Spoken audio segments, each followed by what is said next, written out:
Selamat pagi lah. Hari ini hari apa? Hari Jumaat. Tem-tem tak ada kerja ni. Nak buat nak kongsikan satu video lah, satu ilmu yang rasanya kalau yang dah ada pengalaman tu mungkin boleh komen nanti di bawah. Yang tiada pengalaman kah, yang nak belajar kah, saya nak buat satu perbincangan lah, lebih kurang lah kita kongsi bersama mengenai plan untuk ride, plan ride lah.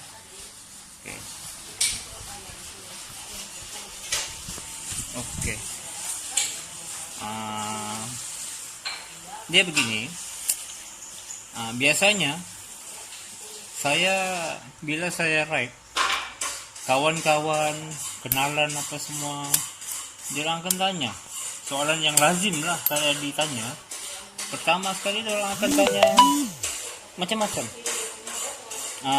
Berapa minyak, berapa kos, berapa jauh, macam mana nak tidur, macam mana nak makan. Kadang-kadang soalan pelik-pelik pun ada. Ada yang sampai tanya kalau nak berak macam mana. Jadi dekat sini saya nak kongsi bukan satu lah, 2, 3. Mungkin kalau saya buat episod lah. Ini yang hari ini untuk plan ride. Kita kira yang untuk contohnya macam ini hari saya ambil tajuk soal minyak. Plan ride, minyak. Berapa kita perlu minyak dalam satu ride? Ini untuk plan ride lah. Anda faham lah saya punya bahasa Melayu pun tak seberapa ni. Mudah-mudahan membantulah untuk yang nak baru berjinak-jinak untuk ride. Pertama sekali kita kena plan ride. Kita punya location lah, kita punya masa. Kita punya masa. Contoh lah, saya contohkan sebab saya ni di Felda Sahabat. Felda Sahabat lah tu. Felda Sahabat. Lahat tu. Sabah. Buat rakan-rakan di Semenanjung, di mana-mana lah yang mengikuti video ni. Saya di Felda Sahabat lah, Datu Sabah. Contohnya lah, saya nak pergi ke mana ya? Ke Lawas lah, contoh. Lawas Sarawak. Lawas Sarawak. Jadi plan ride, location Felda Sahabat, Lahad Datu Sabah. Nak ke Lawas. Jadi kalau saya, nombor 2, saya akan pilih. Saya nak jalan sehari, saya nak jalan 2 hari, saya nak tak berhenti. Tapi ini hari kita bincang soal minyak lah.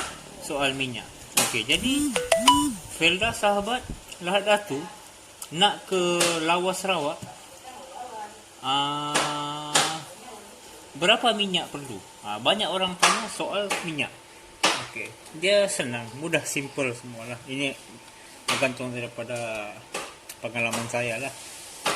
Paling senang sekarang apa semua. Dulu saya pun kira baru lah juga dalam dunia permotoran yang pengembaraan ni, touring ni kan. Saya masih baru lah, tapi ini sedikit ilmu yang saya boleh kongsi lah, yang saya tahu kan. Berapa minyak daripada Felda Sahabat ke Lawas Sarawak?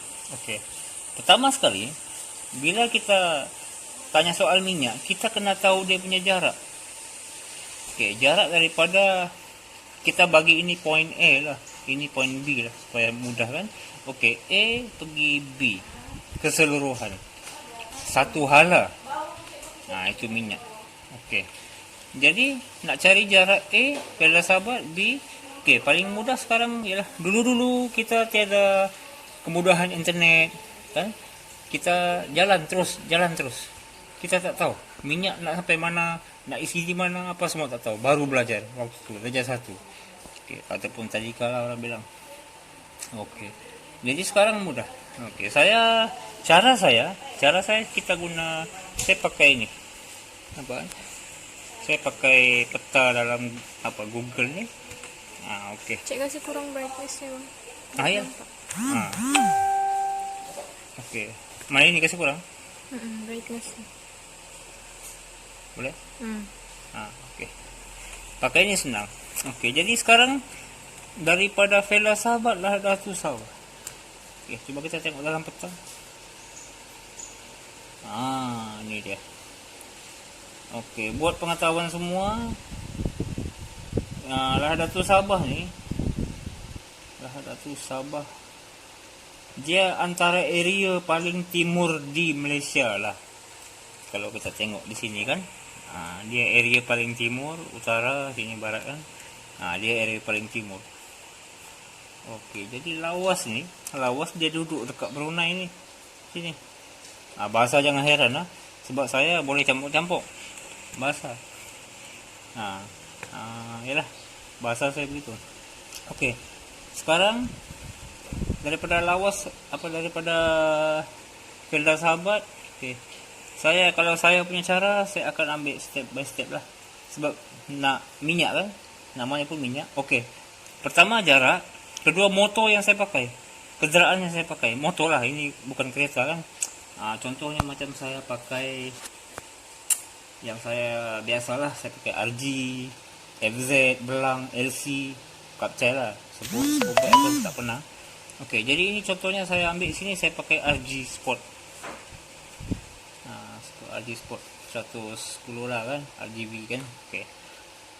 Jadi okey. Motor RG ni memang motor sendiri apa semua. Jadi saya dah kita semua kena tahu kondisi motor kita. Contohnya macam pertama sekali, motor ni dia punya tank tu berapa liter. Okey, contohnya RG ni dia 5.2 liter. Okey, ini sebab berkaitan dengan minyak kan. Okey. Lepas tu dia punya tangki tuti dia 1.1 liter. Tuti sebab dia menggunakan tuti. Okey. Jadi okey, tak kira lah kepada anda semua,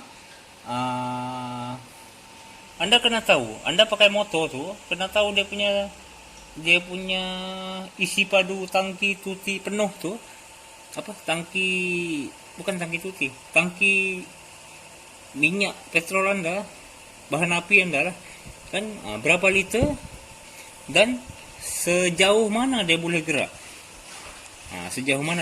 Macam saya 5.2 liter, RG saya boleh bergerak dalam lebih kurang dalam 120 km.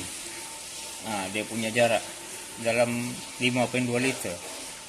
Yang saya punya tuti ni saya dah kaji dalam lebih kurang 400 km 1 liter. Jadi kalau kita ada maklumat soal isi padu tangki kita berapa jarak dia boleh pergi. Kelajuan tu orang bilang tengok keadaan lah. Saya memang biasanya akan meter RGB dia ringan. Saya biasa bergerak memang lebih kurang dalam 140 hingga 180 kmj lah, mengikut kelajuan motor tu lah. Mungkin kalau motor-motor sekarang ni yang pakai meter digital apa semua, dia berat. Dia lari dalam 110, 100 ikut hak laju kebangsaan ke apa. Tapi kalau saya punya, saya 14, 18. Sekarang sampai out meter. Kalau jumpa motor dapat lambat, saya hantam sampai out meter. Sebab saya memang jenis yang bukannya suka laju, tapi kita nak target masa. Okey, itu bagi RG lah. Okey. Jadi sekarang kita nak kira minyak. Okey, nombor 3. Mungkin mudah-mudahan anda semua faham lah kan. Berapa minit sudah? 9. Okey. Okey. Lebih kurang dalam 20. Okey, sekarang ni Lahadatul Vela Sahabat. Vela Sahabat. Okey, kita ambil checkpoint. Okey. 120 km, 5.2 liter. Okey. Felda sahabat ke Lahad Datu. Okey, Felda sahabat Lahad Datu, dia punya jarak Felda sahabat Lahad Datu ni, kalau kita tengok daripada peta ni, lokasi saya inilah dalam ni kan, kita pakai ini sekarang, pilih destinasi Lahad Datu. Okey, dia 103 km. Okey, jadi 120 ini ada balance dalam berapa 20 tolak 3 17, ada balance 17 km lah. Okey, lebih kurang satu tangki lah juga ni, kita puratakan dia. Okey, daripada Lahad Datu pula ke apa, ke checkpoint Sandakan. Checkpoint Sandakan. Okey, checkpoint Sandakan ni dia, okey, kita tambah dekat sini. Alamak. Yes, checkpoint Sandakan kan. Okey, kerana ada gangguan telefon tadi, jadi saya akan sambung ke ini dah 10 minit. Okey, saya akan buat satu next video lah, yang part nombor 2 lah. Yang tadi tu part nombor 1 lah. Okey, sekian, terima kasih. Jangan lupa lah nak sambung ini, kita punya pengiraan ni, kita sambung ke part yang nombor 2. Okey, sekian, terima kasih. Assalamualaikum.